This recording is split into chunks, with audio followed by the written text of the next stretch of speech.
Hi friends, வாங்க இன்றைக்கி அருமையான உருளைக்கிழங்கை வச்சு ஈவினிங் ஸ்நாக்ஸ் செஞ்சுருக்கேன் பாருங்கள். டீ காஃபி கூட குழந்தைங்களுக்கு ஈஸியாக செஞ்சு கொடுக்கலாம். பார்த்திங்கன்னா நம்ம பெரியவங்களும் நல்லா விரும்பி சாப்பிட்லாம். நான் வந்து காரமெல்லாம் சேர்க்காமல் ஈஸியாக செஞ்சுருக்கேன். நம்ம ஹோட்டலெல்லாம் சாப்பிடோட அந்த டேஸ்ட்டில் இருக்குங்க. வாங்க எப்படி செய்கிறதுன்னு நம்ம வீடியோக்குள்ளே போய் பார்ப்போம். ஃபஸ்ட்டு நம்ம உருளைக்கிழங்கோட மேல் தோலை சீவிப்போம். பார்த்திங்கன்னா 4 உருளைக்கிழங்கு எடுத்திருக்கேன். மேத்தோலை ஃபுல்லாக சீவிக்கலாம்.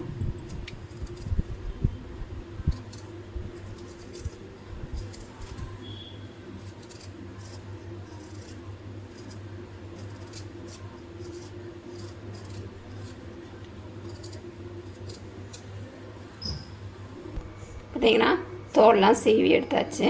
இப்போ நம்ம இதை நீட்டு வாக்கில் கட் பண்ணிப்போம்.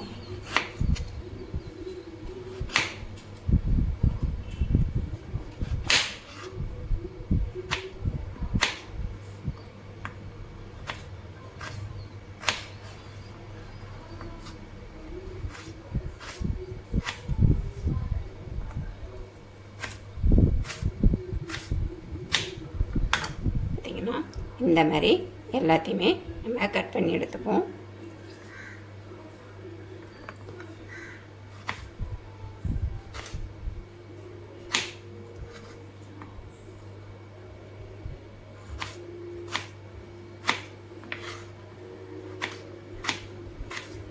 அதேமாரி கட் பண்ண உடனே நம்ம தண்ணியில் போட்டுக்கலாம், இல்லைனா கலர் மாறிடும்.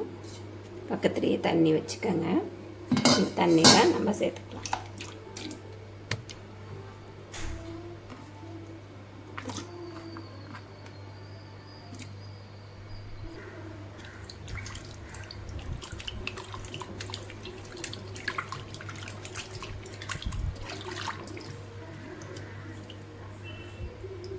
நல்லா இந்த மாதிரி அலசிட்டு இதே மாதிரி ஒரு வடித்தட்டில் போட்டுக்கலாம்.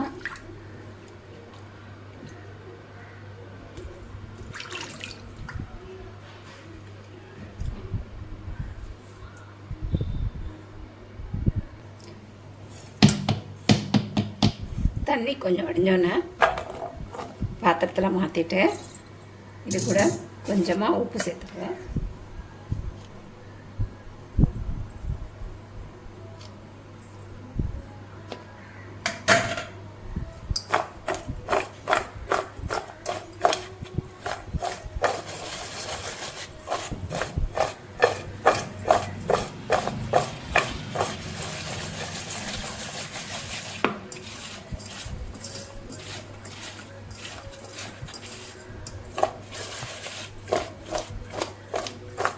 இதேமாரி நல்லா குலுக்கி விட்டுட்டிங்கன்னா எல்லா உருளைக்கிழங்குலையும் படுற மாதிரி நம்மளுக்கு உப்பு செட் ஆகிடும். பார்த்திங்கன்னா இட்லி தட்டு எடுத்திருக்கேன். இட்லி தட்டில் கொஞ்சமாக எண்ணெய் தடவிட்டு நம்ம எடுத்து வச்சுருக்க உருளைக்கிழங்க இது கூட சேர்த்துப்போம்.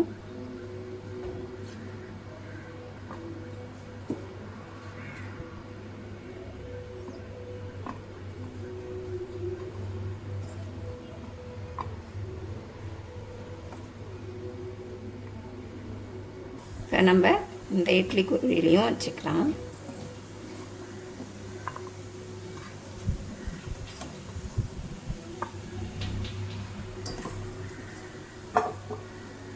இப்போ பாருங்கள், இட்லி பானில் தண்ணி கொதிக்குது. நம்ம கீழ்த்தட்டையும் மேத்தட்டையும் வச்சு ஒரு 2 நிமிஷம் இல்லைன்னா 3 நிமிஷம் வேக வச்சுக்கலாம். அதுக்கு மேலே வேக வச்சோம்னா நம்மளுக்கு குழஞ்சி போயிடும். அப்போ மொறுமொறுப்பாக வராது. பாருங்கள், இப்போ நல்லா வெந்துருச்சு. நம்ம ஒரு துணியில் இந்த மாதிரி போட்டுக்கலாம். அப்போ தான் அதோட ஈரம்லாம் இழுத்துக்கும்.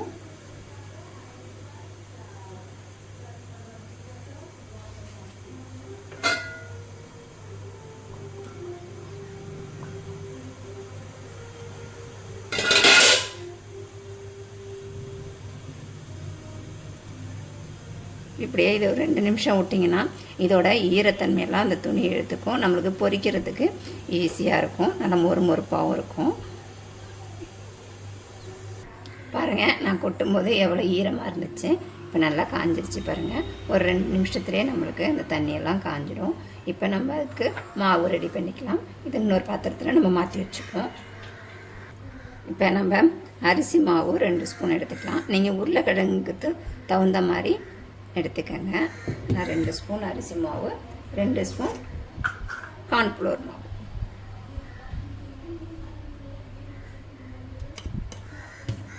நம்ம ஏற்கனவே உப்பு போட்டு தான் வேக வச்சுருக்கோம். லைட்டாக உப்பு இந்த மாவுக்கு மட்டும் நம்ம உப்பு சேர்த்துக்கோம்.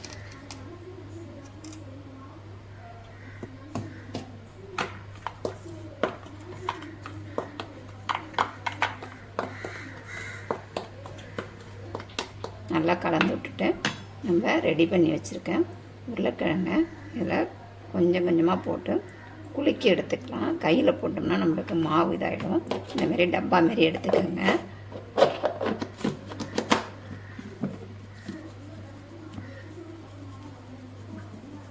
லைட்டாக போதும். பாருங்க, நல்லா கோட்டாயிடுச்சா? இந்த மாதிரி நம்ம எல்லாத்தையுமே செஞ்சு எடுத்துப்போம்.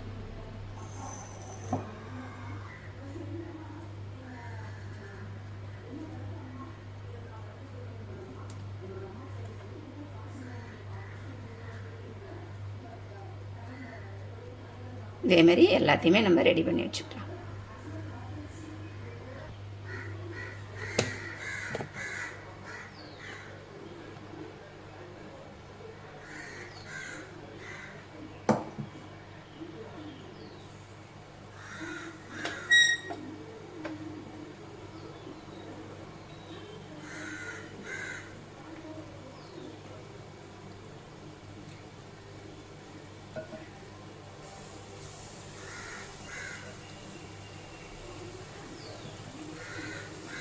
மிதமான சூட்டில் போட்டுக்கலாம்.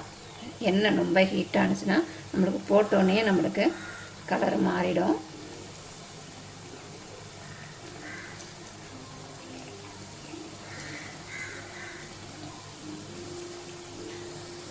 அதேமாதிரி போட்ட உடனேயும் திருப்ப வேண்டாம், கொஞ்சம் நேரம் ஆகட்டும்.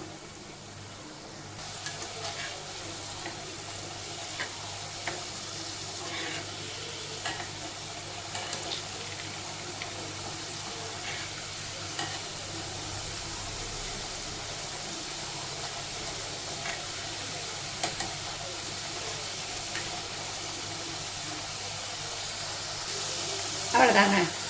பாருங்கள், நல்லா வெந்துருச்சு. நல்லா மொறுமொறுன்னு வந்துருச்சு. நம்ம கடைங்களெல்லாம் ஃப்ரெஞ்ச் ஃப்ரை சாப்பிடுவோம் இல்லையா, அந்த மாதிரி இருக்குது பாருங்கள். கடைங்களில் சாப்பிட்ற மாதிரியே இருக்குது. பார்த்திங்கன்னா ஸ்கூல் வீட்டில் இருக்கும் பசங்களுக்கு ஈவினிங் ஸ்நாக்ஸாக அது செஞ்சு கொடுக்கலாம். நல்லா மொறுமொறுன்னு சாப்பிட்றதுக்கும் நல்லா டேஸ்ட்டாக இருக்கும். இது பார்த்திங்கன்னா நம்ம காரம்லாம் சேர்க்கல. உப்பு, கார்ன்ஃப்ளவர் மாவு, அரிசி மாவு தான் சேர்த்துருக்கோம். எவ்வளோ அருமையாக வந்திருக்கு பாருங்கள். நல்லா வெள்ளை வெள்ளைன்னு கலர் கூட மாறாமல் அப்படியே இருக்குது பாருங்கள். இதேமாரி நம்ம எல்லாத்தையுமே பொரித்து எடுத்துக்கலாம். உங்களுக்கும் இந்த மாதிரி நீங்களும் இந்த மாதிரி ட்ரை பண்ணி பாருங்கள். வீடியோ பிடிச்சிருந்தா லைக் பண்ணுங்கள், ஷேர் பண்ணுங்கள், கமெண்ட் பண்ணுங்கள். மறக்காமல் சேனலை சப்ஸ்கிரைப் பண்ணுங்கள். இன்னொரு வீடியோவில் சந்திப்போம். பாய்.